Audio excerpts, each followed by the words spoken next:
cette 4e édition du budget participatif, il n'y a pas de thématique. Contrairement à l'année dernière où on était sur une édition spéciale jeune, cette année on est revenu à un format normal. Pour cette 4e édition, nous avons reçu 21 projets. Pour choisir les finalistes de cette édition du budget participatif, on s'est réunis en comité de sélection. En amont de cette commission-là, les services se sont réunis en fait pour notamment étudier la faisabilité et l'éligibilité des projets. Donc il y a eu un premier tri en fait qui a été fait par les services.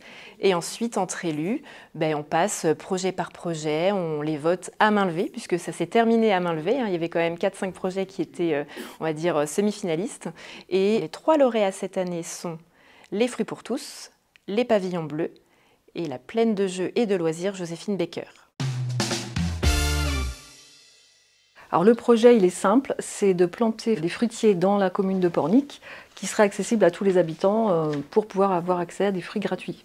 En fait, c'est un intérêt collectif de pouvoir accéder à des fruits à la fois par les sportifs, les promeneurs, les familles. Enfin voilà, c'est plutôt dans l'intérêt de tous. Mon projet se situe donc à côté de la salle Joséphine Baker. C'est un grand espace qui est à aménager pour les plus petits, puisque le CityStade s'adresse aux plus grands. Il y a également un boulodrome de boule lyonnaise, donc je voudrais faire des aires de pétanque, table de ping-pong, une aire de mini-foot également, des bancs pour se reposer. On pourra y pique-niquer également, mais ces tables de pique-nique accessibles PMR pourront servir également aux 2 écoles du Clion pour l'école dehors.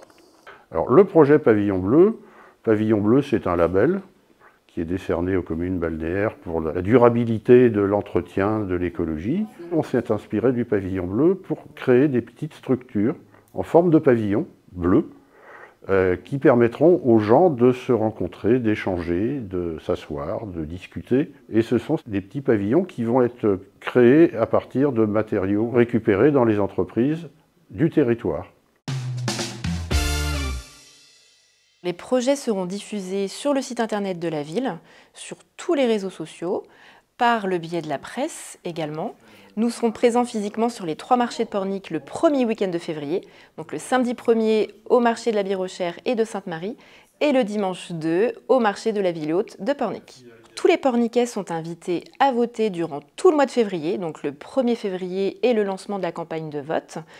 Pour cela, évidemment, il faut être porniquais, résident principal ou secondaire.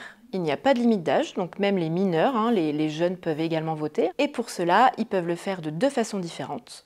Soit sur la plateforme participative Je participe Pornic, du coup, de façon numérique, ou soit dans l'une des 3 mairies de la ville, en mairie centrale, à la mairie du Clion et de Sainte-Marie, de façon cette fois-ci papier, puisqu'il y aura des bulletins de vote, des urnes, la fiche de présentation également des projets, pour permettre en fait vraiment à tous les citoyens de pouvoir voter.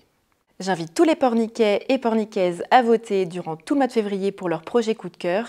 C'est vraiment pour contribuer au bien vivre ensemble à Pornic et améliorer notre cadre de vie. On compte sur vous.